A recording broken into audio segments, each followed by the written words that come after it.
सिद्धों को वंदना, संयम व्रत की और प्रशस्त हर आत्म संपदा को नमन। आंखें कोमलता से बंद, पूरा शरीर शिथिल स्थिर, मन के हर स्पंदन शांत, मन का हर स्पंदन विश्राम।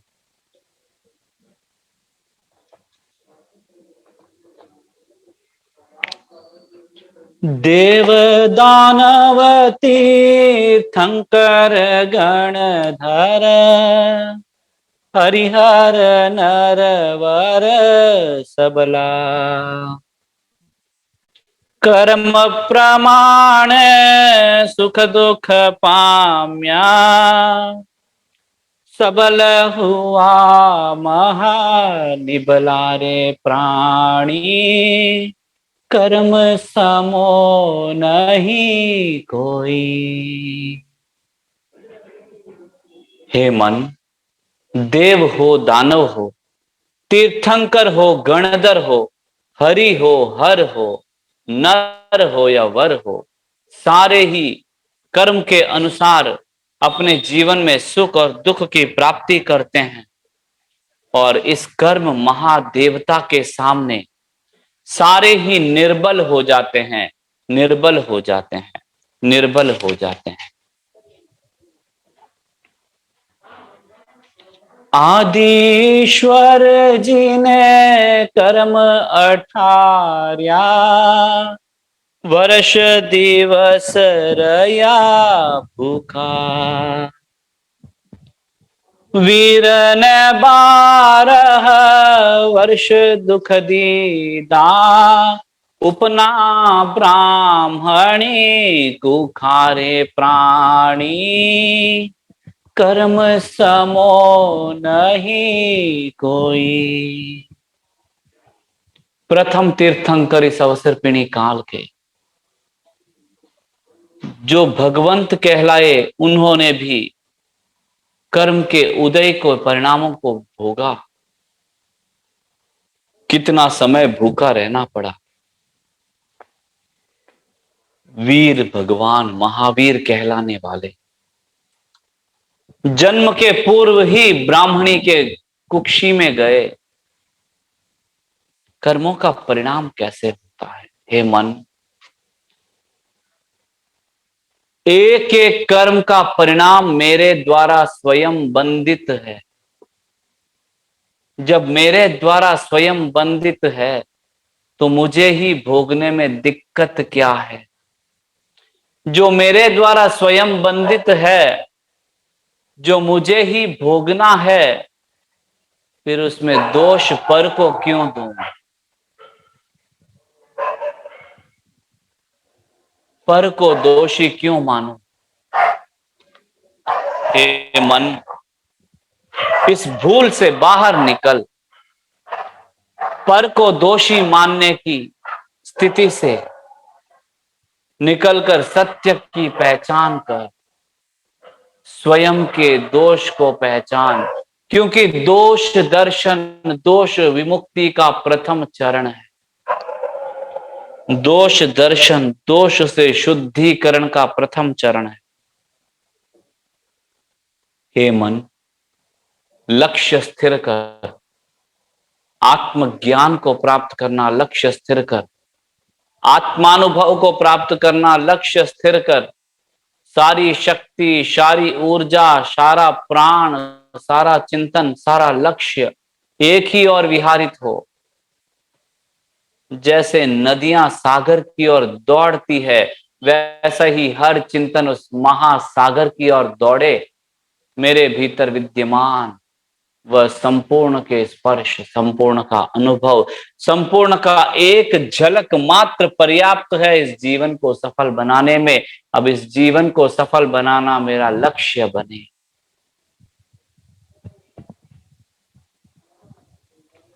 लोक पर्यंत विद्यमान सर्व केवली भगवंतों को वंदना। मेरे अंतर के परिचायक गुरुदेव, आपको वंदना। लोक पर्यंत विद्यमान सर्व साधु साध्वियों को वंदना। हर निमित्त मेरे परम उपकारी है, यह भाव मेरे मन में स्पष्ट बने, स्थिर बने, स्थापित बने। हर निमित्त को अनंत अनंत कृतज्ञता। मेरे उदय के परिणामतः निमित्त को भी आना पड़ा, मेरे बंधन के परिणाम से निमित्त को भी आना पड़ा, अतः निमित्त से बारंबार क्षमायाचन, बारंबार क्षमायाचन। ओम अरहम। आप सबके सानिध्य को प्राप्त करते हुए 11वां अध्ययनम मग्गे, 11वां अध्ययन मार्ग का स्वाध्याय चल रहा। भगवान पथ दर्शन प्रदान कर रहे, सुधर्मा स्वामी अपने व्याख्याओं से उपकृत कर रहे, जम्बू स्वामी अपनी जिज्ञासाओं से संसार पर उपकार कर रहे।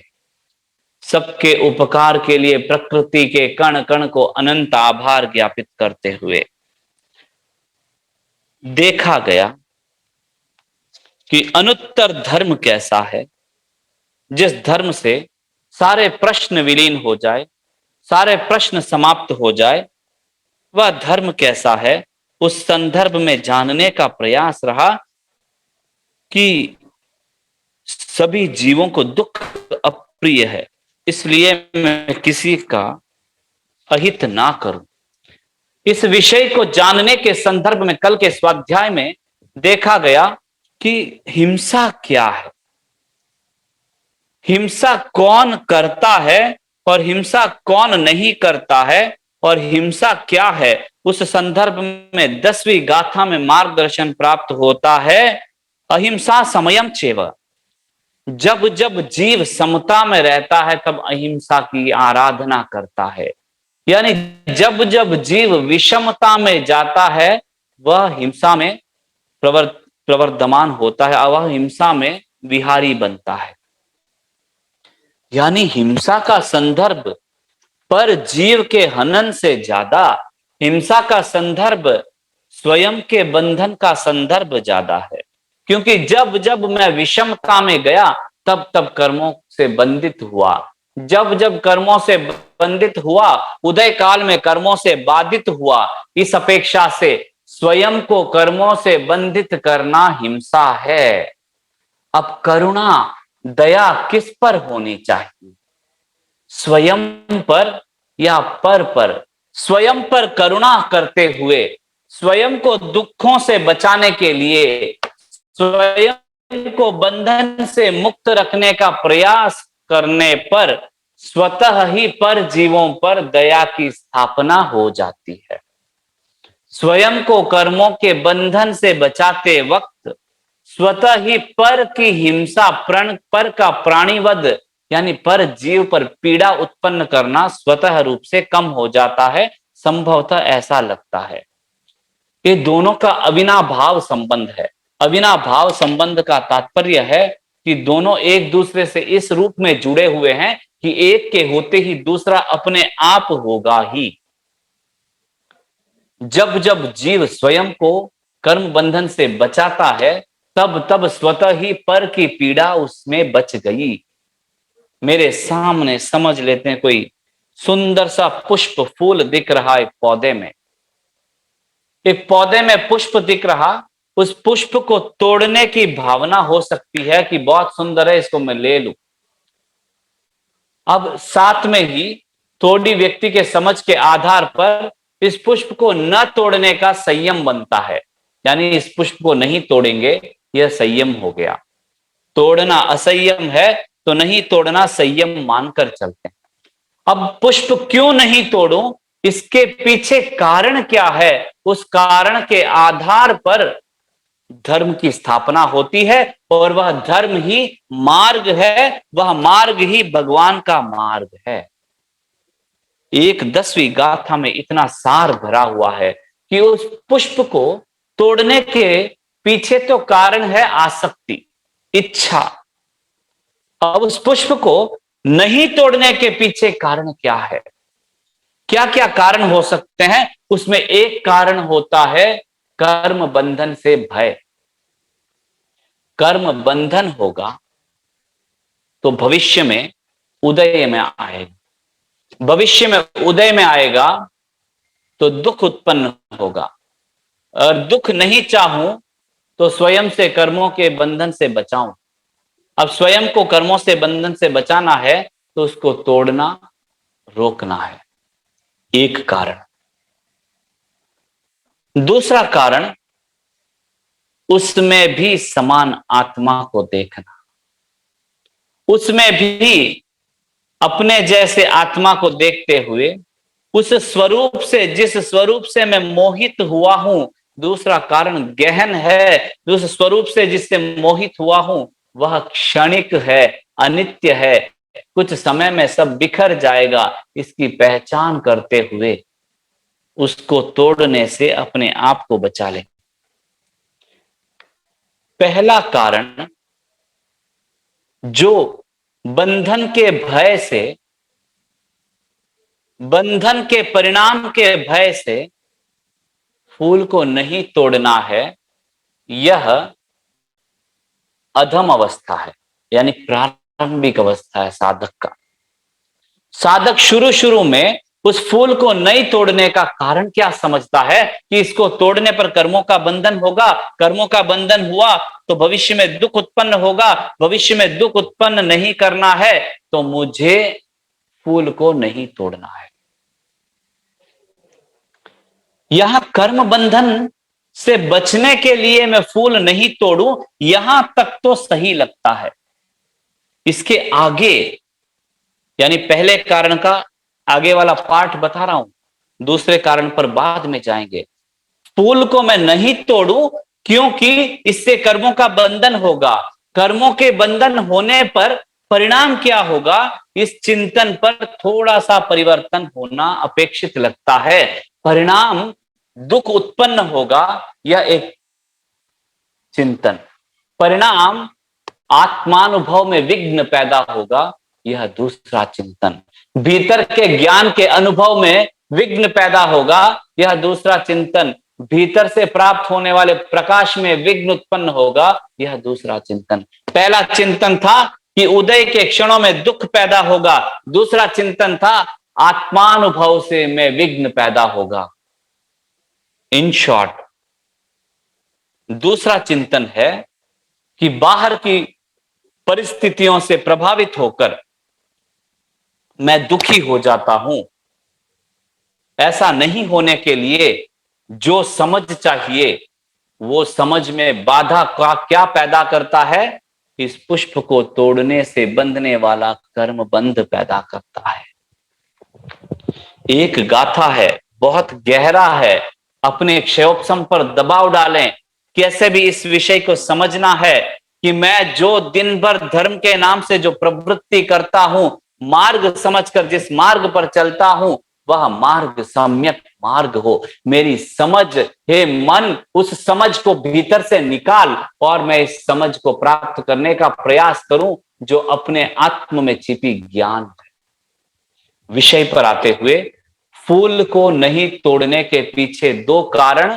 पहला कारण है कर्म बंधन से स्वयं की सुरक्षा, दूसरा कारण है आत्मतुला, आत्मतुल्य मानना उस पुष्प में। जिसके लिए मैं तोड़ रहा हूं वह क्षणिक है, उसके भीतर मेरे जैसी आत्मा है, उसमें भी मेरे जैसे ही संवेदना है, स्पंदन है। इस भाव से नहीं तोड़ना। यह बहुत उत्तम स्तर है, यह बहुत उत्तम भाव है जहां जीव स्वयं के आत्मा का दर्शन कर लेता है, उसके तत्क्षण उस जीव में भी आत्मा के दर्शन होने लगते हैं। जब आत्मा के दर्शन होने लगता है तब ऊपर के स्वरूप से जो प्रभाव है, ऊपर के स्वरूप से उस फूल से जो अट्रैक्शन है, वह अट्रैक्शन विलीन होकर उसके भीतर का सत्य दर्शित होता है।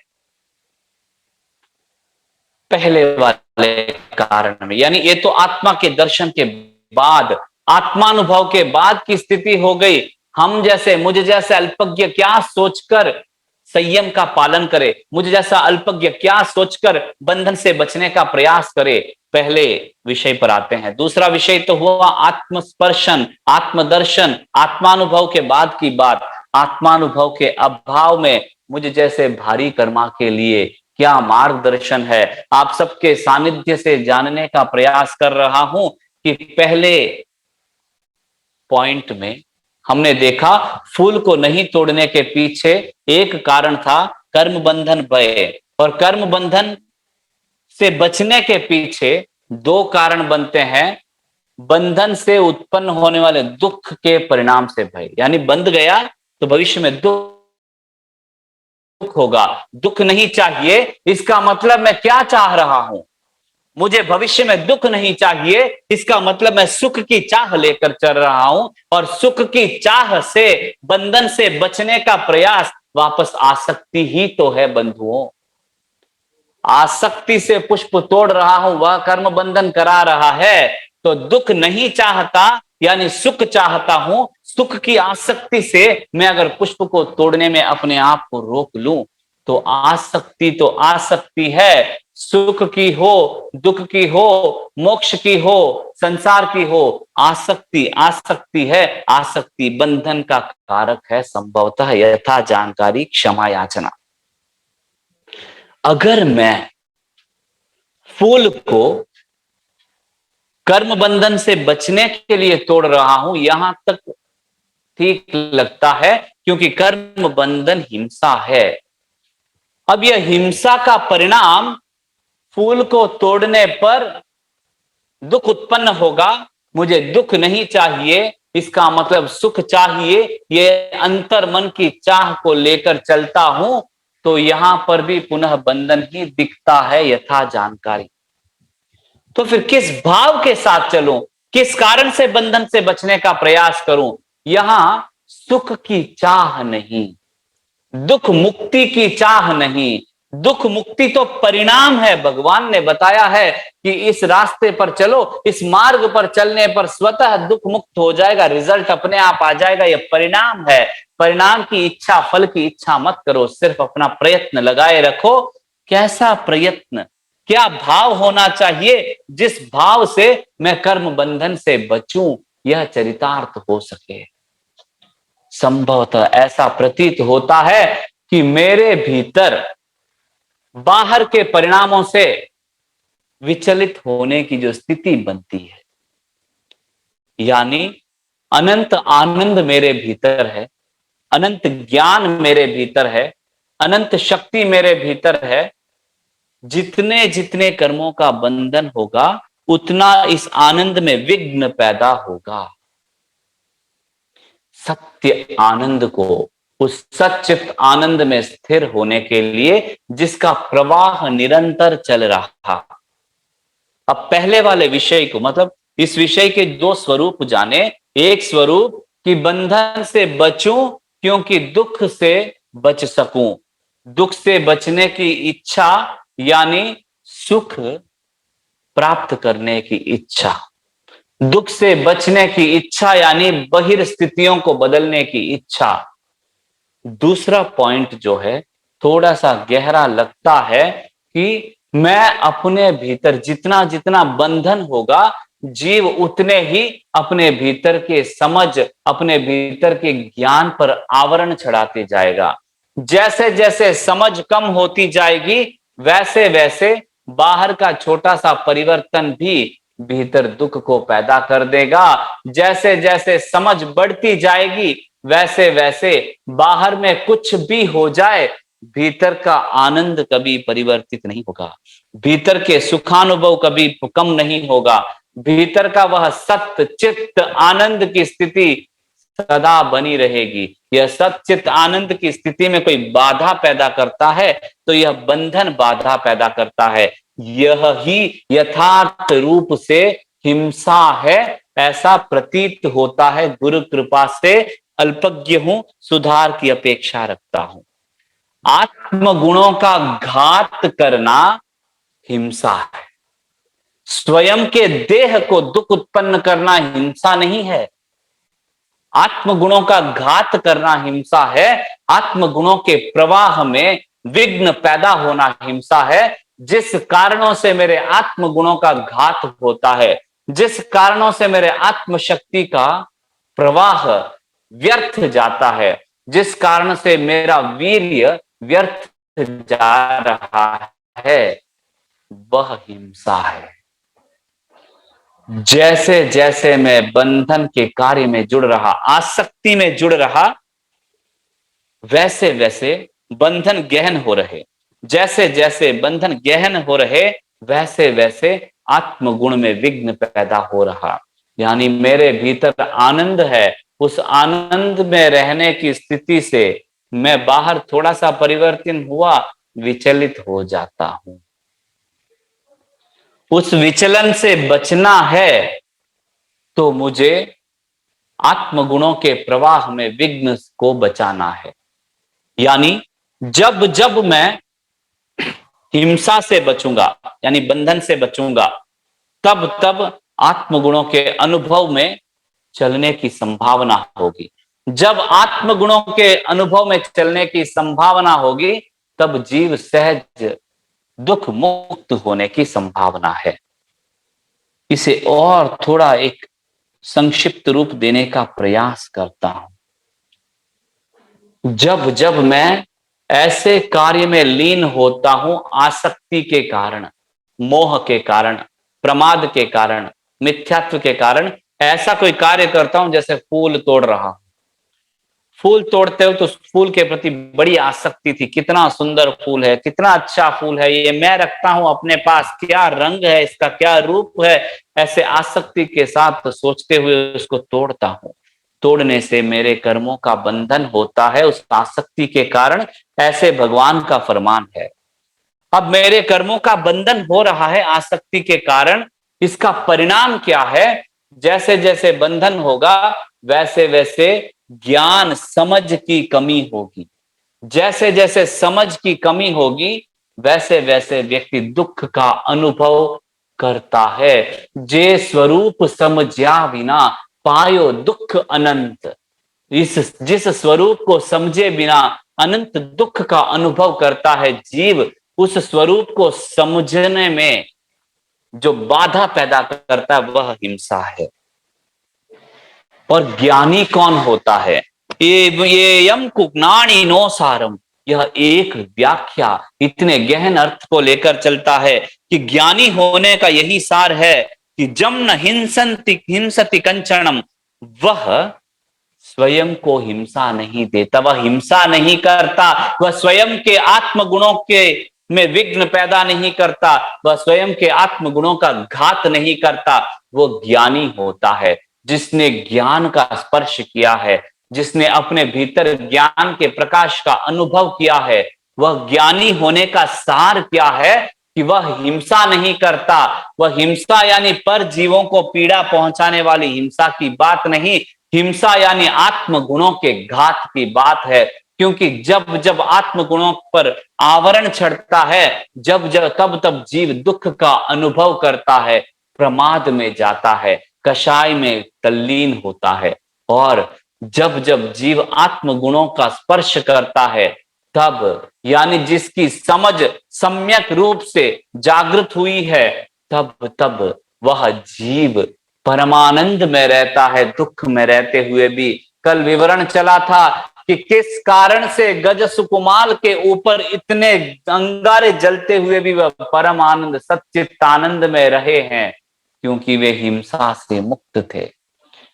उनके भीतर समझ की इतनी व्याप्ति थी कि जो जल रहा वह मैं नहीं, वह समझ प्राप्त हो गया।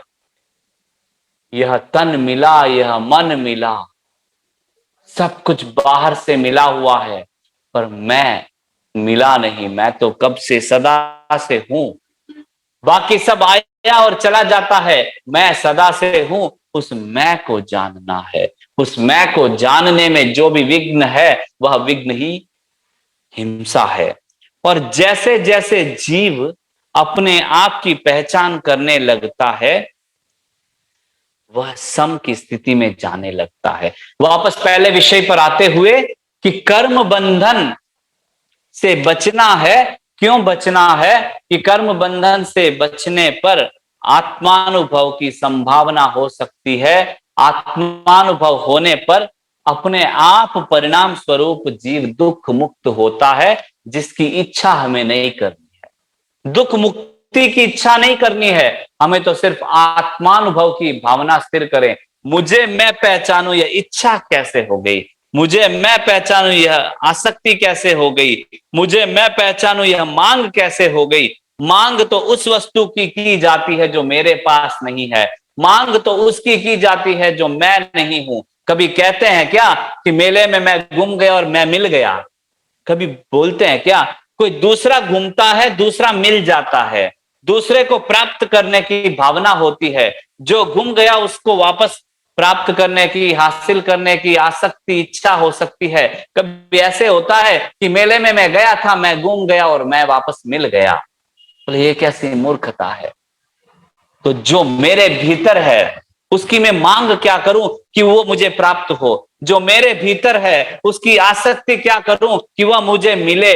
वह मिले नहीं, बस उसकी पहचान करो, बस उसको जान जाऊं, बस उसकी खोज करूं, स्वयं के खोज करूं कि कहां मैं खो गया, स्वयं में खोज करूं कि कहां है वह संपूर्ण जो मेरे भीतर है। इस शरीर में कहां छुपा है वो, इस शरीर में कहां स्थापित है वो, इस शरीर में कहां स्थिर है वो, उसकी पहचान करूं। हे भगवान, आपकी जरूरत भी इसीलिए है कि मेरे भीतर के भगवान की पहचान करूं। हे भगवान, आपके मार्ग की आप अपेक्षा इसीलिए है कि मेरे भीतर के भगवान की पहचान करूं, क्योंकि इस भगवान को जानते ही रग रग में, हर कण में भगवान के दर्शन हो सकते हैं संभवतः।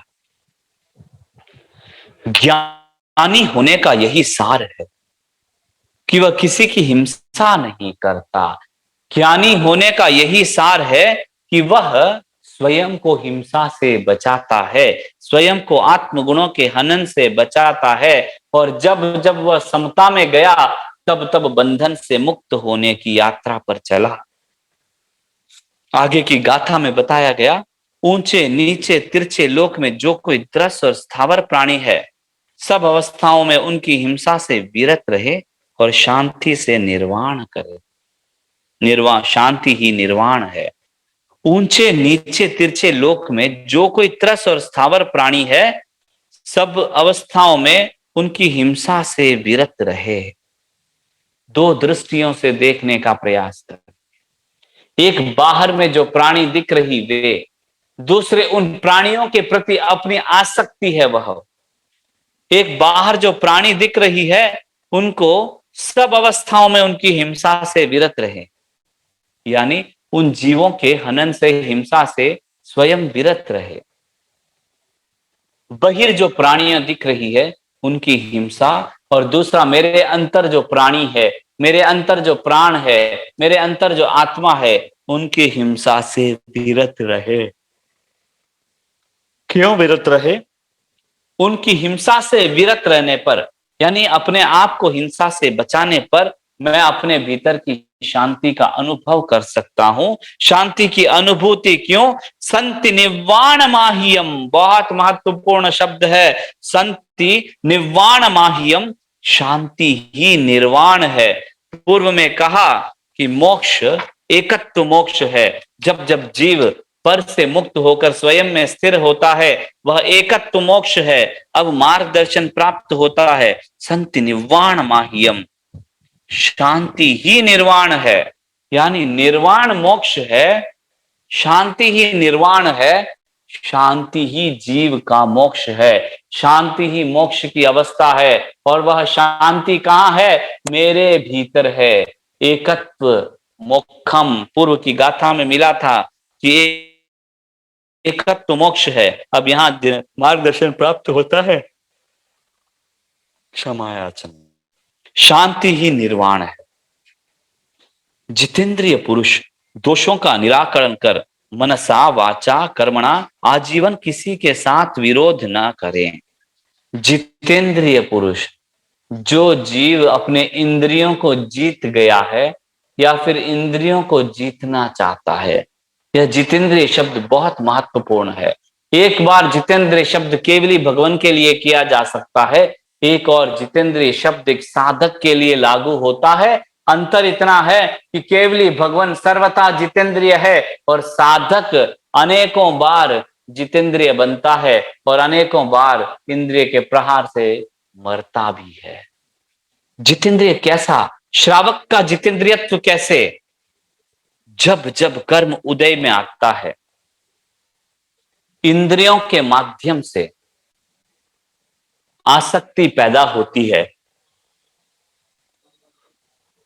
उस क्षण ज्ञानी होने के परिणामतः मन से, वचन से, काया से निराकरण कर, यानी उस इच्छा का निराकरण कर चलता है, वह जितेंद्रिय पुरुष होता है। जब जब कर्म उदय में आया, इच्छा उत्पन्न हुई, इच्छा मन में उत्पन्न हुई, उसकी पूर्ति इंद्रियों के माध्यम से जीव करता है। वहां मन में चल ही रहा है, इच्छा भले ही इंद्रियों पर गुप्ती चलने लगी, यानी काय गुप्ती की साधना चलने लगी। काय गुप्ती की साधना जिसकी स्थिर हो गई, उसका मन थोड़े समय में शांत हो जाता है। काय गुप्ती की साधना जिनकी स्थिर हो गई, वह एक अपेक्षा से अपने इंद्रियों को जीतने वाला जैसा है। जितेंद्रिय पुरुष दोषों का निराकरण कर मनसा वाचा कर्मणा आजीवन किसी के साथ विरोध न करें। मन, वचन और काया से किसी का विरोध न करें। अब जितेंद्रिय का संदर्भ संबंध किसी के प्रति विरोध न करने की बात कैसे? वह भी मन से, वचन से और काया से यावत जीवन किसी से विरोध नहीं करें। यह विरोध का संबंध जितेंद्रिय पुरुष के साथ क्या है? जब इसको देखा जाए तो ऐसे प्रतीत होता है संभवतः गुरु कृपा से कि मन, वचन, काया के माध्यम से किसी के प्रति द्वेष का भाव न करने पर, राग में तल्लीन न होने पर जीव, क्षमा याचना, जितेंद्रिय की अवस्था को प्राप्त हो सकता है। यानी अपने इंद्रियों के इच्छा आसक्तियों को जीतने की अवस्था। दो तरह की स्थितियां चलती है जीवन में जो प्रतिक्रिया रूप है। एक आवश्यकता, एक आकांक्षा। आकांक्षा मन की होती है, आवश्यकता तन की होती है। आकांक्षा धीरे धीरे आवश्यकता बनकर उभरती है, यह दूसरा विषय। तो आवश्यकता तन की और आकांक्षा मन की। आवश्यकता तन की है, यानी आवश्यकता इंद्रियों की, आकांक्षा मन की। जो जीव इंद्रियों की आवश्यकताओं को भी जीत लेता है, यानी आवश्यकताओं पर भी अंकुश डालता है, वह जितेंद्रिय पुरुष है संभवतः। एक तो हो गया मन में आसक्ति हुई और मैंने मन और तन से प्रतिक्रिया किया। एक हो गया मन में कोई इच्छा आसक्ति विशेष रूप से पैदा नहीं हुई। सूक्ष्म मन की बात अलग रखते हैं, स्थूल मन की बात करते हैं। विशेष रूप से कोई मन में इच्छा पैदा नहीं हुई, तन में आवश्यकताएं चल रही। उस तन की आवश्यकताओं पर भी जो साधक विराम डालने का प्रयास करता है, वह जितेंद्रिय पुरुष के समान लगता है संभवतः। कहने का तात्पर्य है कि साधक को जितेंद्रियत्व की ओर यात्रा करनी होती है। बताने में कोई त्रुटि हुई हो, किसी प्रकार का मिथ्या भाव प्रकट किया हो, तो इस अल्पज्ञ को कृपा कर क्षमा कर। अवसर के लिए अनंत अनंत कृतज्ञता, अनंत अनंत आभार। भगवंत वाणी के विरुद्ध किसी भी धारणा, चिंतन, मनन रहा हो तो तस्तमिच्छामि दुक्कड़म के साथ ओम अरहम, ओम अरहम, ओम अरहम।